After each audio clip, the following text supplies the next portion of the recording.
This tour is probably the first time we're seeing some of the real effects from having Imagine played on mainstream radio. You can see the people in the crowd who have lost somebody. I mean, you can tell by the way they respond to the song, and it's overwhelming. I mean, it's humbling. We always have, coming through the autograph line or people giving us notes from, probably 10 or 15 different incidents, per night. This guy came through one time and he was there with his son and he had a picture of himself, a lady and 3 boys. And he goes, "This is my wife and 3 kids, and we were in a car crash and she and 2 of the kids were killed, and this is my only son that's left."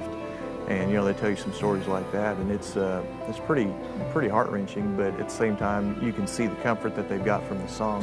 People look at us on the stage, they don't realize that we're just normal people going through what normal people go through. We hear the stories, people who have lost loved ones through Imagine, and it's great, but they don't realize that we're going through the same things they're going through. Their stories are the same stories that we can tell them. I lost my mom in October of 2001. She'd been battling cancer for years, and she was one of our biggest supporters. We stayed at her house when we were first starting, and she was always doing laundry, and she loved I Can Only Imagine. That's her favorite song, and she'd battled cancer for, it was going on 15 years. She'd had it 4 or 5 different times. And so when they finally determined that there was nothing else they could do at the hospital, she wanted to come home and pass away at home, around family and friends. And so while she was in the hospice bed there at the house, she wanted our CDs continuing playing in the background. And so we had like a 6-disc CD changer playing, and I guess at the time we had 7 albums out. And we're sitting there playing, playing the stuff, and she'd already been in a coma, and literally when she started to pass away, when she took her last breath, of all the CDs that could have been playing, of all the songs, it was right in the middle of Imagine. We've had all kinds of people somehow relate to this song. We've had, homosexuals say, I've lost people to AIDS, and this song gives me hope, and all this kind of stuff. And it's amazing how people take this song and apply it to whatever life they're living.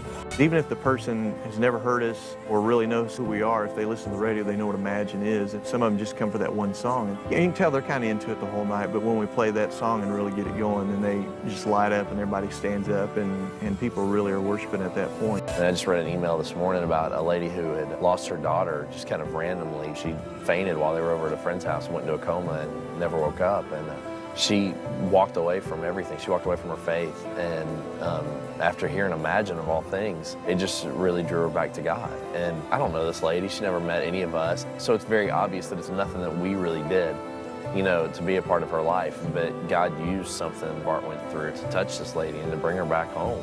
And it's not just words, but something tangible they can see, God working through us. The few times you do get to see results is very rewarding, because who knows how many people's lives have been changed that we don't know about. I can only imagine.